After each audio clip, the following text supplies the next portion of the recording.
Welcome, everybody. My name is Greg Friedman. I'm with Merced County Office of Education and the Gateway Adult Education Network, the consortium of adult schools in Central Valley here. Thank you so much for joining us for the California Placement Association's last webinar of the year, of the school year. We will be back next year, I promise that. If you can just jump in the chat and throw your put your name and where you work and what you do, we'd love just to make sure you know how to use the chat for later on for questions. And with that, I'm going to start. I would love to introduce the CPA board members that I see so far. And I'm going to start off with Carrie, if you just kind of want to introduce yourself and where you're at and what you do. Sure, I'd love to. Thanks, Greg. So I'm on the committee with Greg at California Placement Association that's been bringing these webinars to you. And I'm actually a consultant and workforce development training specialist for job developers. So that's what I do. My full-time job is coaching and consulting of career services professionals with my company, CareerWise Consulting. Awesome. Popcorn Nisha, after Nisha, right? yeah, so good to see you. You want to introduce yourself? Yes, thank you so much, Greg and Carrie. Good morning, everyone. Thank you for joining us this morning. I'm excited to hear from Mike today. My name is Nisha Hill. I am the Job Developer and Placement Coordinator at Mount San Jacinto College. So I'm excited to have you here. If you're ever on my side of town in Riverside or Menifee, Temecula, Beaumont, Banning area, stop by and visit me, and I would love to connect with you. Feel free to connect on LinkedIn too. Nisha, you are always out in the community doing stuff. You're blowing up my LinkedIn feed, and I love it. I love seeing all the great stuff you are doing. I don't see any more CPA members on right now. So I do have to do a shout out to Transfer. Transfer Inc., transfer.inc is their website. They are the leading cutting edge technology for internship training. They use the Quest and the Meta VR goggles, and they have all kinds of training programs. If you auto body, culinary, painting, welding, and their students throw on the goggles and actually get coached through learning how to use the skills they need, so that way when they enter a workforce or head to their internship, they already have some of those basic skills down. It's an amazing program. I've got to try it. It is very cool. We actually have some for our students out in our juvenile hall system. It's a chance for them to get skills without having to leave the hall. So we want to thank Transfer Inc. for making all these webinars the last 2 years possible. Really appreciate that from them. But let's get to the reason why you're all here today. Mike Gutman, I apologize. We're talking about remote jobs today, and he has been leading remote teams for 15 years. He's helped tons of people. He's super active, and I'm just going to turn it over to him and let him do a way better bio than I ever could. So, Mike, great to have you with us today. It is great to be here. Let's get into slideshow mode. Hello, everybody. Thank you for spending your lunch break, or if you're not eating lunch, your break today with us.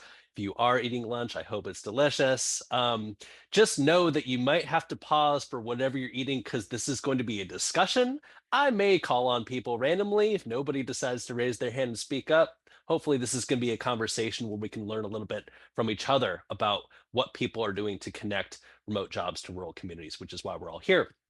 So a little bit about me. I kind of fell into the whole remote workspace around 2013. So I've been doing this for a long time. I've been leading remote teams since 2008.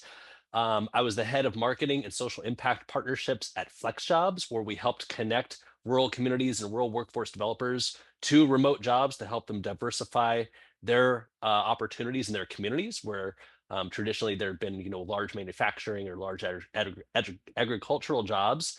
It's a great way to not have to bring an employer to one region to give people access and help them stay where they want to work and live.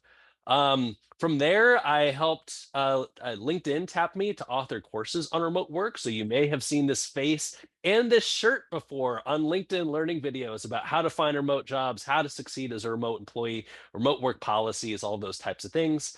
And now I'm at the Center on Rural Innovation, which is a national nonprofit where our hypothesis is really if we want to reinvigorate economies in rural America, we believe that having a tech and digital economy is the way to really scale up growth. And connecting people to those opportunities and raising awareness and supporting entrepreneurship in rural areas that focus on digital and tech is a lot of the work that we do, and a remote work plays a big role in doing that. So with that being said, well, you all just learned about me. Yes, my title, Workforce Development Manager. What are we going to do today? So our agenda, we're going to review the current state of remote work. And then I want to have just a discussion about your community's experience, right? We're all in the same place and same time. So I think sharing a group experience is an important part of shared learning. We'll talk about the difference between local versus regional and national remote jobs, because there's some nuances, especially as we're describing that to our job seekers and the other organizations we work with. We'll go into how we find remote jobs, and there's going to be some job resources that we'll share. And yes, I will share this presentation with Greg because there are some helpful links in it, and then he can share it out to all of you. And then, of course, we're going to have time for Q&A, and we'll see if we even take the whole hour. All right, let's do this. State of remote jobs, like what is happening? There's so much media attention out there, return to office, what's happening? But what is the data telling us? So when we look at LinkedIn, they do a labor report every quarter. We can see that remote job postings make up for about 10% of all postings, yet they're attracting 46% of all applicants. So we know from the data that there is a large demand for remote jobs.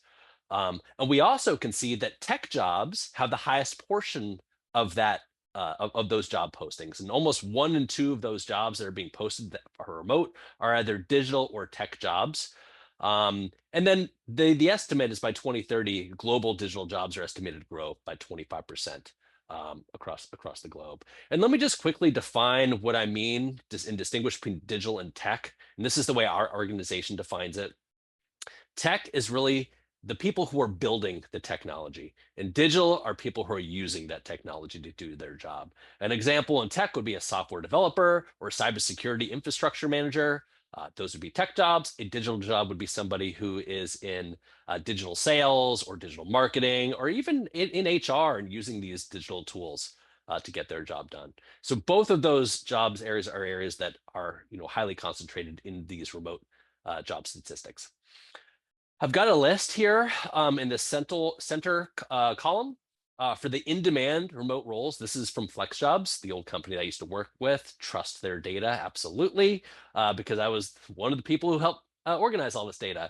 So you can take a look there of some of the job titles and industries that are really focused on those remote jobs. And you can see there's going to be a link down there at the bottom, which you'll have access to, of the top 100 companies hiring for remote jobs in 2025. So you're going to be able to see and give that as a resource to job seekers who you might be encountering. And then growing roles. This is the fastest growing roles, which I just think is interesting for us to take a look at. I'm not going to read the list to you, but you can check it out there. These are the job areas where we're seeing a lot of growth. So if people are coming to you and asking, what's a job market that I think is going to be a little bit secure, that's growing, where can I grow? These are some areas where you might be guiding people.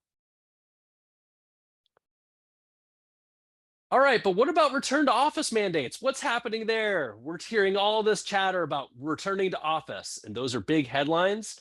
But when we look at the data, and this is census data and also key fob data, so people actually going in these facility buildings, we can see that the return to office policies are relatively flat, and they have been flat for some time. So don't be swayed by the big media headlines of everybody's going back into the office. Those return to office mandates have really started to level out. And in fact, it's predicted that ultimately, remote work as a trend is going to grow now that the dust has settled, and people have, unfortunately, it took the pandemic for this to really add fuel to this remote work movement. But what I love about remote work, and this is me on my soapbox, so forgive me, but it has the power to really decentralize access to upward mobility. And since the pandemic, people have been learning, and employers have been learning to figure out how remote work is done. They figure out how to develop it as part of a strategy and operationalize it versus an accommodation, which traditionally it was. And also we figured out remote learning to some degree. So now we're in this new world where we have access to education from anywhere, access to jobs from anywhere. So you can learn and grow and upskill and get jobs from anywhere, which is a great way to, again, decentralize access to upward mobility and opportunity, which is why I'm such a fan of the remote work as a social impact tool. Let's talk about the perception of working from home. This is about, if people work from home or work remotely, how that impact the culture. Will it get better? Will it get worse? And this is divided by whether you're a leader, a manager, or a non-manager. And, leaders think it's going to be worse. That's at the top. Managers like 50-50, and non-managers think that it's better, actually. And this doesn't surprise me at all. Traditionally, leaders lead in their own way versus lead in the way that people want to follow. And so that is what their comfort zone is. And if you're comfortable doing one thing and you're in a position of power, that's the thing that you're going to feel comfortable doing. Yet everybody else out here says, you know what? I wish I had choice. And that's really what it comes down to. In every survey that I've done, all the consulting work that I've done, I ask these questions of like, what do you prefer? And everybody just wants a choice, right? Doesn't it make sense that we get to decide how, where, and when we are most effective in our job, not confining creativity or confining productivity just to these finite hours?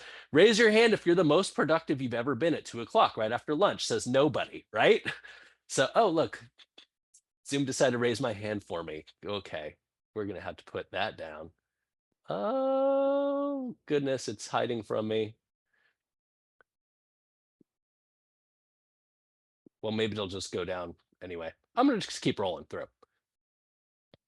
And also, not all remote work is created equal, right? You might have local employers that offer some work flexibility remote. Those are commutable jobs, so people can go to the office. It's within your geographic area. Some remote jobs are regional, right? You might be a rural area, but you might be a commutable distance, an hour away from a larger metropolitan area. In which case, maybe that's a fully remote job. Maybe it isn't. Maybe they're asking you to come in once a week, twice a week, once every 2 weeks, whatever. And then, of course, you've got your national remote jobs where traditionally those are fully remote because you are not a commutable distance. So it's just important to think about whatever employers that you're building partnerships with, where they are also informs how remote they're going to be and also where their talent pool is and where they're hiring from. So with that, I would just love to have a discussion with the folks here about, what does your local remote job access look like? Are you inventorying current remote jobs in your region? How are remote jobs being visible to both job seekers? How are employers promoting it? I'd love to just hear from some folks in the audience. So, feel free to just come off mute and say hello, say who you are, where you're from, and I want to hear your story. Mike, you have one question already here from Brianna, who's actually a job seeker that's joined us today too. And she's asking, are there part-time work? Is there part-time work in the flex jobs in the remote realm? Absolutely. So just like any job board filter, and you can go to many of the different job board filters and you can look by location, and that location oftentimes there's a designation as remote, and then you can type in part-time and you're going to get a list of all those part-time remote jobs. And if you want to be 1099 freelancer, oftentimes there's another filter for freelance work as well. So absolutely. Who else? In my area where I serve, from Temecula through Beaumont and Beaumont Banning area, in the little smaller cities, there aren't a lot of remote opportunities, and majority of the students that I support are looking for remote opportunities due to flexibility with having a full load going to school. So I think the challenging part is just having those employers understand, even if it's a hybrid model, right? Coming into office one day, working remote 2 days, vice versa. That's the challenge that I really see. A lot of employers are wanting their folks on site, right? But that's the challenge that I'm seeing right now. Yeah, thank you for sharing, Nisha. Who else want to hear some other stories? This is Scott. I work for Goodwill, Orange County. Hi, Scott. I'd like to add on to Nisha, Ms. Hill's comment. In regards to those jobs, I think it varies depending on area and also job specific too as well. So depending on what your student or job seekers are looking for, and if you would go back to Mike's, I think three slides before, he listed some jobs that are currently on remote, like accounting managers. So some of those students can probably be looking, if they're interested in accounting, and if they're starting out accounting, they can probably look at maybe accounting technician or something, or accounting clerk, ones or twos, just those early positions. I think you'll be able to find some of those kind of jobs. And depending on type of organization, I think even the government industry now also now moved to some positions in accounting into a hybrid role where you come in maybe 3 days a week and 2 days remote. And one of those reasons for the hybrid role is because team collaboration is very important as well. So though we may go into a hybrid or a remote, leaders in organization these days, they still want to make sure that that team collaboration unity is still there. And so it's very important to continue to work with each other, even though it's partial face to face, because it adds that team comfortness, unity to togetherness. So I'm not sure if anyone out there disagree with that comment, but that's what I see most of the time. Most of the remote now is moving over to hybrid. So thank you. Yeah, thanks, Scott. Who else? Love to hear your experience. I'm with Nisha. Like, we don't have a lot here, Central Valley, and we're not super techy. No, I think definitely more like my daughter works in the Bay Area. She works in San Francisco, and she's hybrid. She goes in 2 or 3 days a week, and they like share desks. They don't even have their own desk, right? It's whoever's in the office gets a desk that day, and she works from home for 2 or 3 days. So.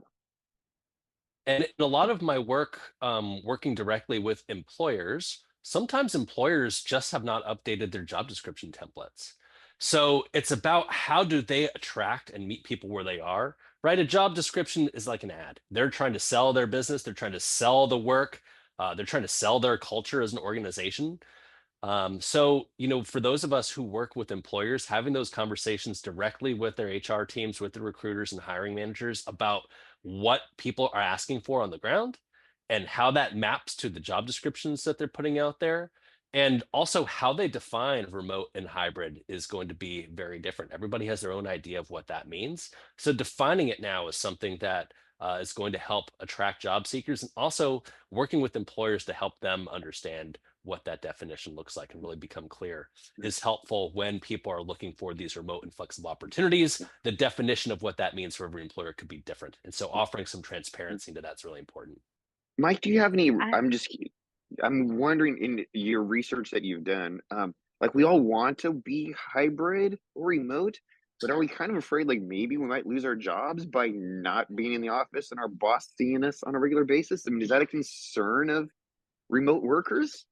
It can be. And I heard somebody else want to speak up, so I want to get to whoever that person was as well. The answer is it depends on the culture of your organization. I'm in a fully remote organization. I don't have that fear. However, if you're the only remote worker and your team is all in the office, then proximity bias can start to slip in. And so I can define proximity bias if folks who haven't heard it before. It is the tendency to be more favorable for the people who you are surrounding yourself with. And if you have an organization where all the leadership is in the office together, then that's a red flag for that proximity bias off the bat. And also, if you are kind of a satellite remote worker, then you can watch one of my LinkedIn learning videos and talk about how you can create visibility and presence for yourself in the office with your team, making sure that you are aligned with all of the project goals, and also making sure that you're a proactive communicator.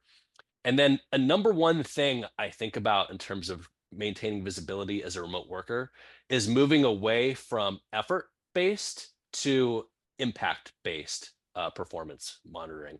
So we all might know that, the work martyrs that might exist that, get in at 6 and leave at midnight, right? And they think, they're giving one for the team. But you might have somebody who works 3 hours and their impact and their productivity are the same. So who do we want to be rewarding, right? The person who is efficient or the person who shows up and takes a long time? For me, the person who shows up and takes a long time, that's an opportunity for development for that person. Oh goodness, my hand just keeps raising. I'll have to turn that off.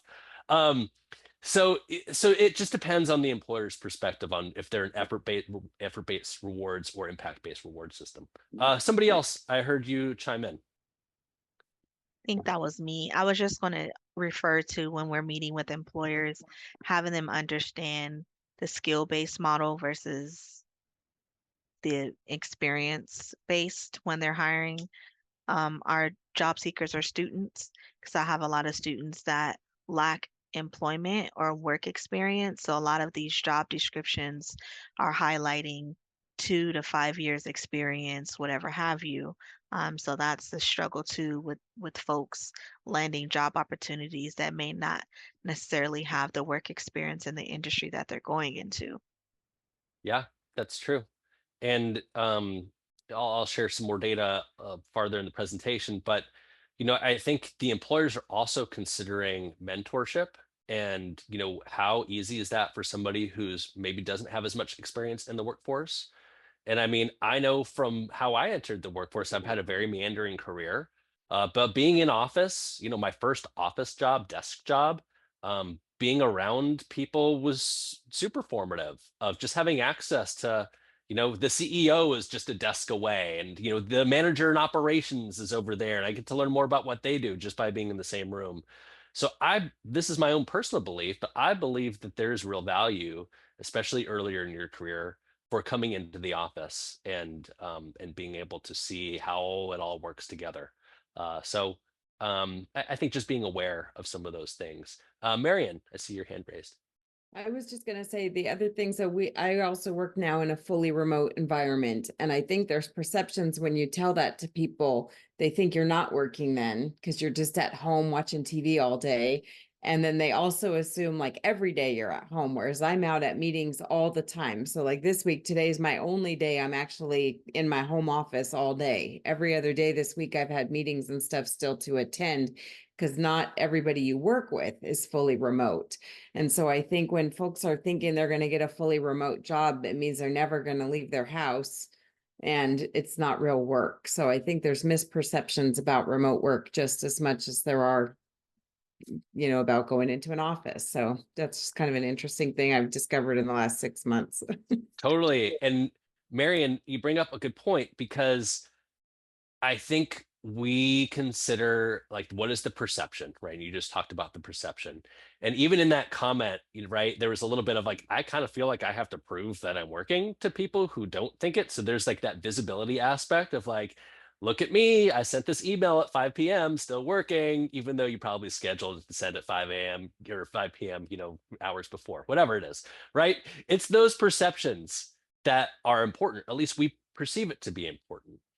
And I would say that the more progressive employers are the ones who are not looking at effort. Again, they are asking just the same way, how are you measuring success? What does success look like? And if you have metrics to define that, I recognize that some jobs are easier to define that than others, then should it matter how, where, and when you hit that performance metric? The bosses who I think are the most progressive and the most kind of people first say, nope, hit your metrics, do it in a good way. How you do it, we'll talk about it, but it's flexible. Carrie. Yeah, I just want to say, I work mainly with recent grads or,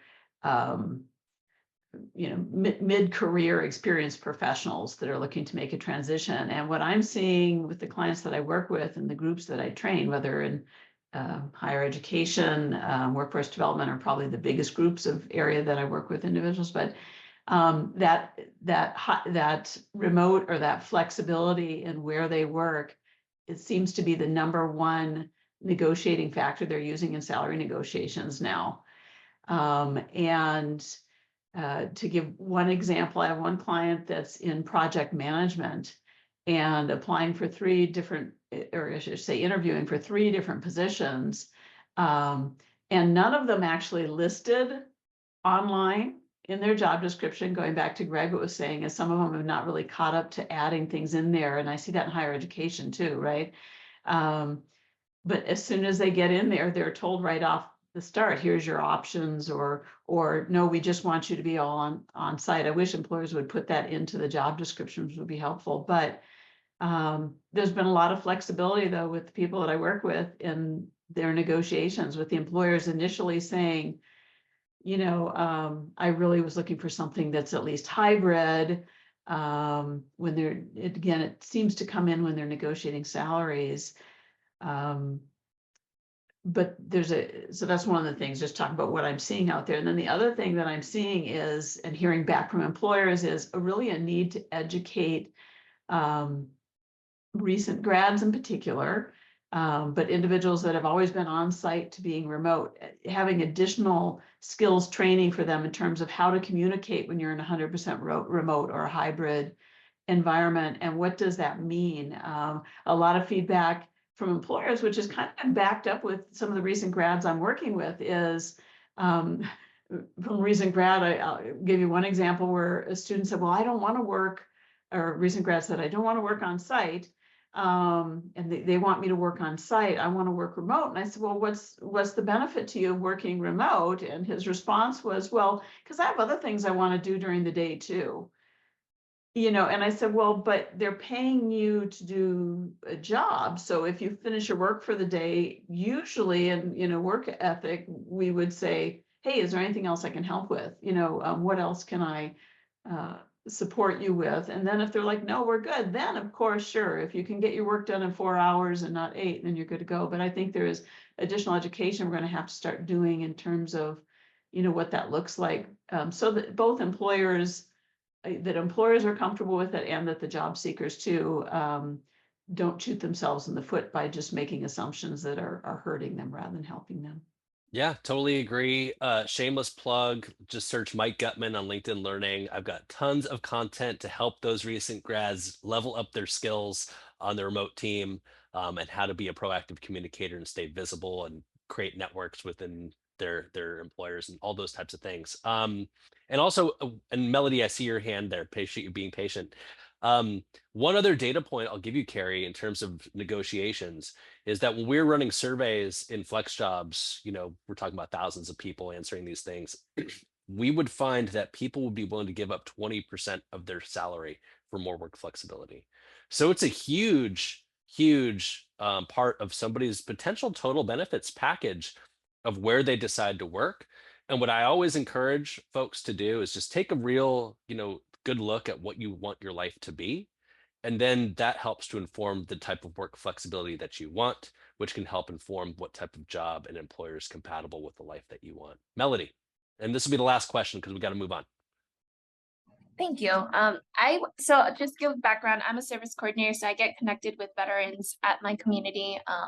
And they a lot of times are looking, just because we're located in California, in Pomona, so obviously things are expensive, and with rent going up, even though it's low income, sometimes they're like, hey, I still actually need to get a job.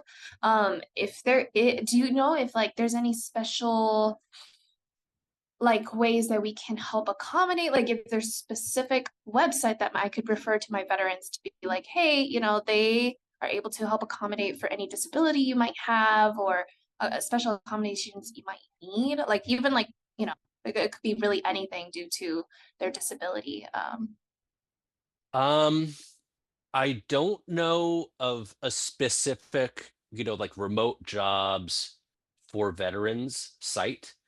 I do believe on FlexJobs there's a designation to show whether or not you are a veteran, because there's subsidies that employers can take advantage of if they're hiring veterans as well that can offset their salaries. So I think that is an option on there. So just take a look.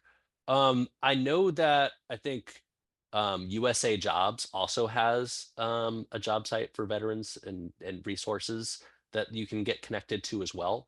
But I would tap this group. Does anybody have other resources for Melody that you are referring your veteran clients to?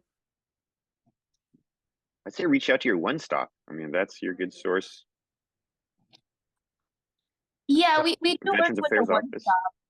Yeah, it's just usually even, so like he says, there is benefits for employers to hire veterans, but the usual issue is that they hire these veterans for their benefit, and then they don't care for the actual employee, even though this veteran is struggling, like he has PTSD, but they're still putting him in a very loud room where he is going to get triggered, for example. So then he's going to now get fired, and then now that's on his record. And it just stuff like that. Like, if there is ways that we can kind of just help this vulnerable population, that's what I was kind of looking for. Mhm. Yeah. Glassdoor is a great resource to kind of get a peek behind the curtain of what it's like to work at a certain place. I don't know if there's a filter for, the different populations who you're working with to get their experience. But that might be another suggestion. Otherwise, it's going to be employer to employer, unfortunately, and those are just tough things to figure out. But also, I always recommend people be their own best advocate during the interview process and start to ask those questions. And it's an interview on both sides, especially too. But I appreciate the comment, Melody. Yeah, thank Okay, you. cruising along here. Some recommendations for building a remote workforce, and I've got a guide and a report that the Center on Rural Innovation put together, which you will have access to. But I'll just go over some of these bullet points as they're kind of good discussion topics. Of course, broadband has to be available if you're working remote. Got to have Wi-Fi. So considering that for your community, depending on what the broadband infrastructure looks like. If you know that you could use help with your broadband infrastructure, I know there's a lot of grant money out there to help support broadband in rural right now. So consider that. If you are a rural community, our team at the Center on Rural Innovation also has a broadband infrastructure advocacy arm, so you can reach out to us too if you have questions. Also housing, right? If people are going to be working remotely from your community, having access to housing is an important piece. They got to have a place to live, right? So I think, thinking about whether you're trying to attract remote workers, which some communities have done, right? You might have heard of like the Tulsa initiative or initiatives in Vermont where they're going to pay $10,000 for somebody to relocate to come live in their area. They have to have a place to live. But if it's folks who already live in your community, hopefully, they have a place already. I think one of the things that rural areas, the ones that we work in, if they're trying to attract remote workers or increase the number of people who are staying in their community and not moving to more urban centers, is having fun, cultural, hip places to hang out in. So having a centralized downtown, working with your revitalization organizations, our placemaking initiatives, having places for people to go and work remotely, whether it be a coffee shop, co-working space, that type of convening and community is important for remote workers because they're isolated, right? So how do we create community for the folks who aren't necessarily finding it at work? I think focusing on skills that align with remote work professions is also important. So as you are working with potential clients, thinking about what skills they have, again, remote working is a skill and there are training opportunities for people to learn those skills.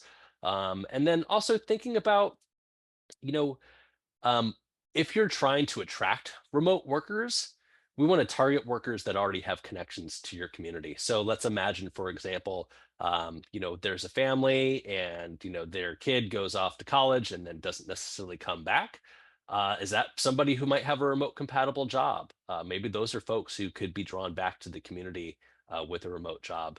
And I say that because thinking about, somebody coming in from San Francisco and bringing their tech bro attitude, back to your rural community. Maybe people who live there don't necessarily want that type of vibe. So who are the people who are from there, have compatible skills, who you could think about attracting back to the community?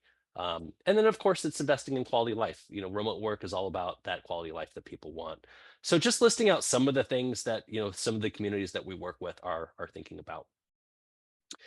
And then, what are some keys to success for finding these remote jobs? So just some data on the right. So you can see that, remote opportunities are often opportunities that require a little bit more experience and also a little bit more education. So thinking about that with your job seekers, I think the experience is also, there's a level of, I'm going to use air quotes, professional maturity that remote workers need to have in terms of being accountable, being a more proactive communicator, knowing how to network across teams remotely when you're not in the same room, like knowing how to do those things in an office environment takes some experience to figure out. And so I think that's why employers are looking at a little bit more of experienced employees in a remote setting. And then the education side, I think when we talk about digital or tech jobs being more remote compatible, that's just an extension of, needing to learn those things. So I touched on this a little bit, strategies for success for your job seekers. Of course, knowing yourself, right? What type of remote do you want? Being very clear on what you want your lifestyle to be will help inform the types of jobs that you want to go after, where you can see yourself succeeding. You have to know where to look for opportunities, and we will get into that. Investing in those remote work skills that we talked about, and then building a remote experience. And I think to some of the comments earlier of, hey, I've got students who are graduating or people who might be, changing careers or whatever it is, who lack that remote experience. There are ways that you can get it. And I think, if we're relating it to the classroom, hey, remote work is not a new thing. How many people did homework when they were in school, right? People are getting stuff done everywhere, anywhere. So think about projects that you've worked on in the classroom. Those are things that you can talk about when it's your experience. There's of course volunteering for nonprofits. If you have a certain skill, let's say you are, good at social media and you can help a nonprofit with social media marketing, then that's a skill that you can put on your resume and you can do that remotely. So I think we need to re-envision what we think about in terms of our remote experience and help our job seekers to change that narrative for them so they can say, actually, I do have some remote experience. I can talk to this in my resume and cover letters and interviews. Let's talk about some actual things that you can share with your job seeker clients. This is a list of remote-based job boards that you have job filters. And again, you will have access to this list. And then also, LinkedIn Learning has some free resources. And these are the different folks who can benefit from those resources, and you'll have access to these links as well.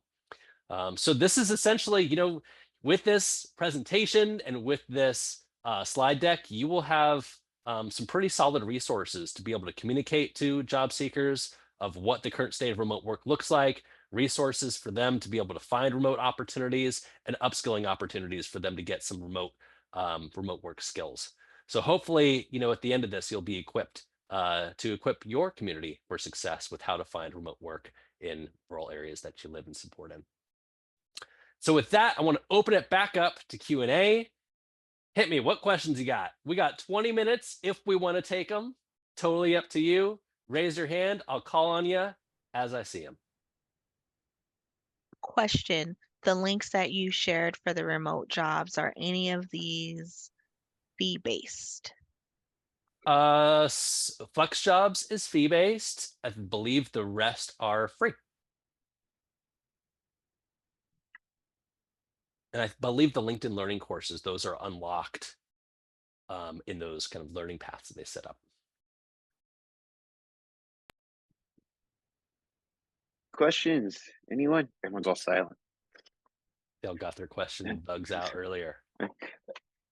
I want to say, Mike, I don't think I've ever been so eager to see someone to send me the PowerPoint, right? You got all these links in here, super useful information you're just sharing with us. Yeah, I'm excited, and I'll share it all out through Eventbrite. You'll get an email from me with the link to download the presentation. Yeah. Anybody else? Questions? I have a question since no one's asking. Sure. Which industries do you see folks are landing most in remote work? I mean, tech is the growing one. So rather than it being a tech job in whatever industry, it would be the tech industry, the industries that are building products, that, applications, websites, those types of industries are the ones, because they're going to house the most, software developers and, IT infrastructure folks. They're the ones who essentially are hiring most of the people to support what they're building. that align with those higher in demand remote jobs that we saw earlier. And something that I think is important for the folks on this call to consider, when I'm hosting employer roundtables and we're talking about jobs in rural communities, I ask all the employers to raise their hand if they are currently outsourcing some sort of digital or tech job, and all of them raise their hand. And then I ask them again, if you could insource those jobs with people from your community, would you? And all of them raise their hand. They say yes. So those are hidden jobs that are currently people are not able to access in the job market, that us as economic developers, we can work with employers to get those jobs to be visible, because we can connect those employers to these upskilling programs, to these university or college career centers, and say, hey, I've got a student who I think would be perfect for your website development. Once they graduate, do you want to talk to them about potentially insourcing? And you can start to pair those relationships with now. And I think if along that strategy, we've uncovered 10, 20 jobs that were not previously visible. And while 10, 20 might not seem a lot in a rural area, that's really impactful.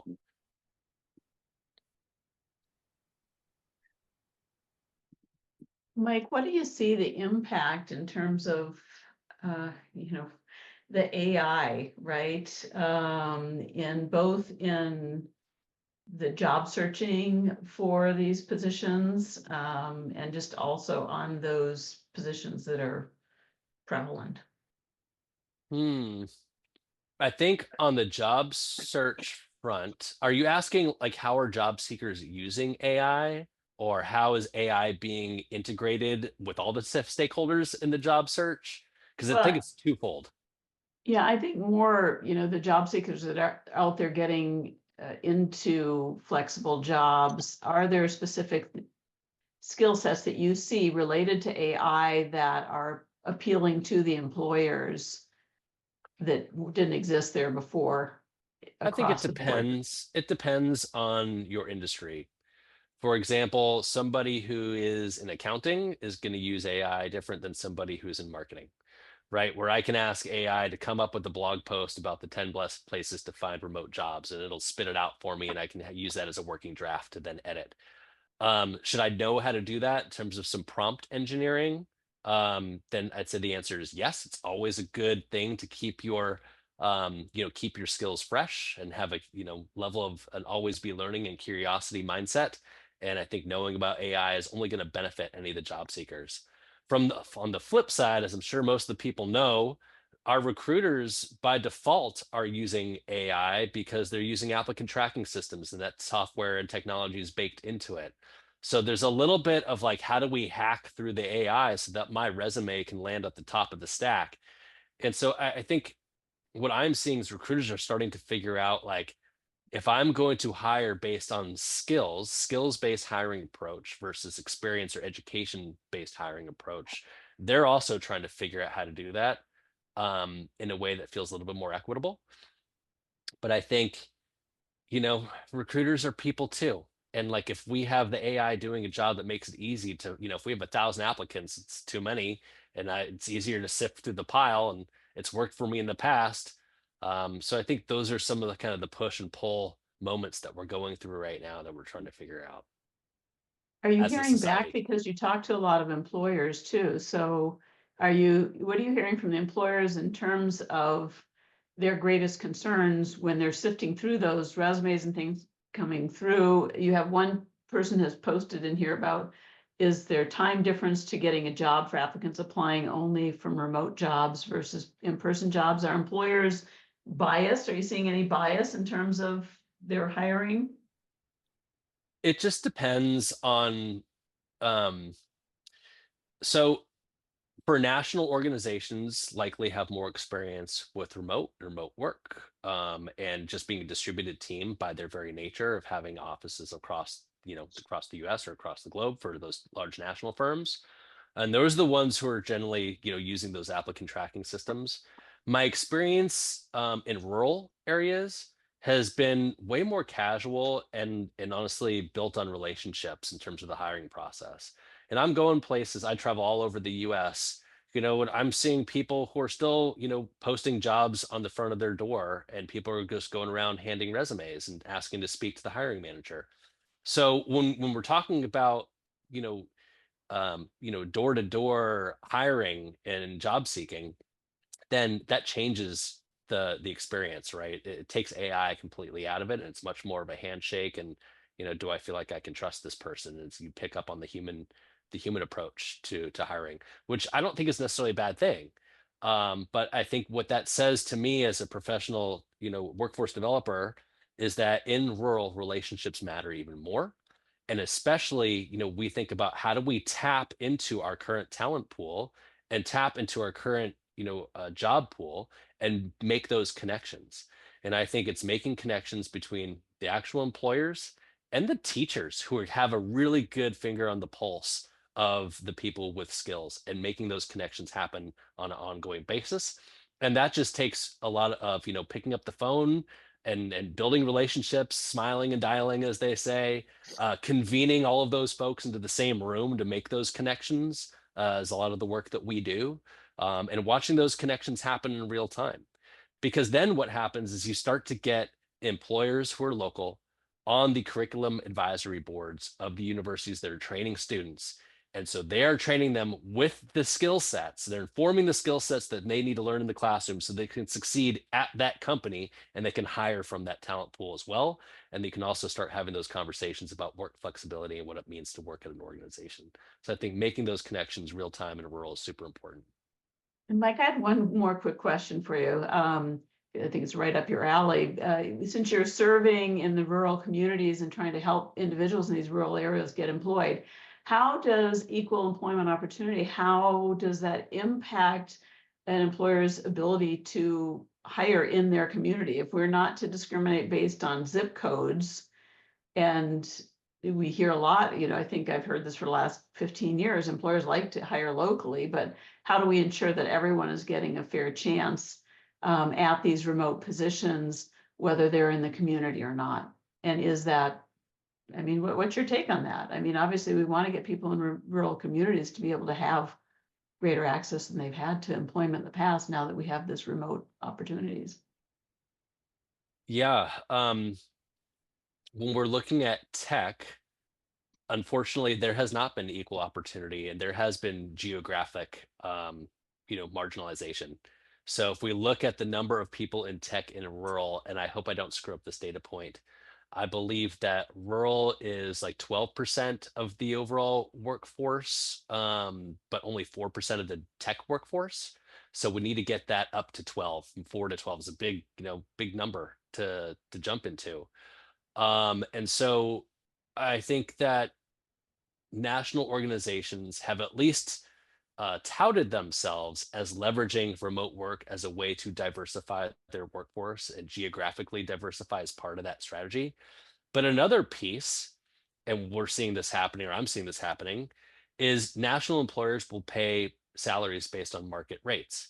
And so, rather than outsourcing to another country, they can outsource, so to speak, to rural and not pay as much because the cost of living is not as high, depending on where you are. Of course, in California, we don't necessarily know what low cost of living looks like because we're all in California and the cost of living is really high. But you think of a place like, rural Kansas or Nebraska, where, people wouldn't have access to a software developer employer there. They don't have to pay as much. So those are some of the things that I'm seeing. But to answer your question directly in terms of like, how do we hold employers accountable for equal opportunity? That's a much larger question that I don't have the answer to, other than building relationships with these folks. And it all comes down to who owns the business, who's the manager, right? This is people to people stuff. And it's hard to take, unfortunately, those things out of the hiring process when we're talking about people. But there are some softwares that try to do that. I think HireVue is one of them. Things that take away some of the things that people might be discriminated against, including geography, out of the hiring process. So it's this more skills-based approach. But I'm not seeing those tools being used in rural as much. Have you seen city flight at all because of the rural opportunity? When you're living in, say, Los Angeles, and you can work anywhere, then you might leave Los Angeles to live somewhere that's cheaper. And then the part B of that is then, is it fair for a company to pay different salaries in different states? Or different locations? I mean, like, could I say, hey, in South Central, it costs less to live there. I'm gonna pay them less than in Santa I- Clarita. I think that's a philosophical discussion, which I'm happy to have. My philosophy is you should get paid to do work, not get paid based on where you live. It's a job. If you can do the job, you're paying for value. And so there's a value exchange that's happening there. So pay for value, and that would be my philosophy. I don't care where you live. Because if you move, right, if you have a job and then you move, am I going to change your salary every time you move somewhere new? Like, no, that doesn't make sense. Mike, we have a question in the chat. Yeah, go ahead. Thanks, Nisha. Yeah. Do you usually see a time difference to get a job for applicants applying only for remote jobs versus in-person jobs? And time difference, I'm going to ask a clarifying question for whoever wrote that. I'm sorry, I don't have the chat open. So thank you, Nisha, for Yeah. facilitating. A clarifying question. Do you mean like time to, the hiring process and interview process, the time it takes to get hired? Is that what you're asking? Whoever that person was. They said yes, the hiring process. Oh, okay. It depends, right? Like I've been a hiring manager and I need to hire somebody ASAP because we have a big project that we need to assign them to. So like that is one piece. But the other piece is because the remote jobs are so impacted, like those specific jobs, so many more people are applying to them because they're more desirable for that, again, that people having a voice and how and where they get work done. Then there's just more resumes to sift through. So I think if I'm just to like follow that logically, I would say yes, if there's more people applying, there's more paperwork to sift through. Thank you. Any Yeah. other questions? Thanks y'all for hanging around for the discussion hour. No worries. So, Mike, on behalf of California Placement Association, everyone here today, I want to thank you for your time, sharing the information on rule, remote jobs. It's where we're going. I think in the future, remote's definitely, it's not going away, right? After COVID, oh, it's going to go away, but no, I don't think it is. There's just so many benefits to it. So I look forward to getting your presentation. I'll share it with all of you. I know there's some people eager for it. So yeah, thank you, Mike. It was great having you today. Yep, and I'll share my LinkedIn with you, Greg, as well, so folks can connect with me there. Okay. And if y'all have any questions about the work that we do at the Center of Rural Innovation, happy to talk more about that as well. Awesome. So with that, yeah, we will stop. You feel free if you have one last question for Mike or something you didn't want to ask in front of everyone else. Yeah, welcome to hang on. We'll stay in chat. If not, have a great rest of the week. Have a great lunch.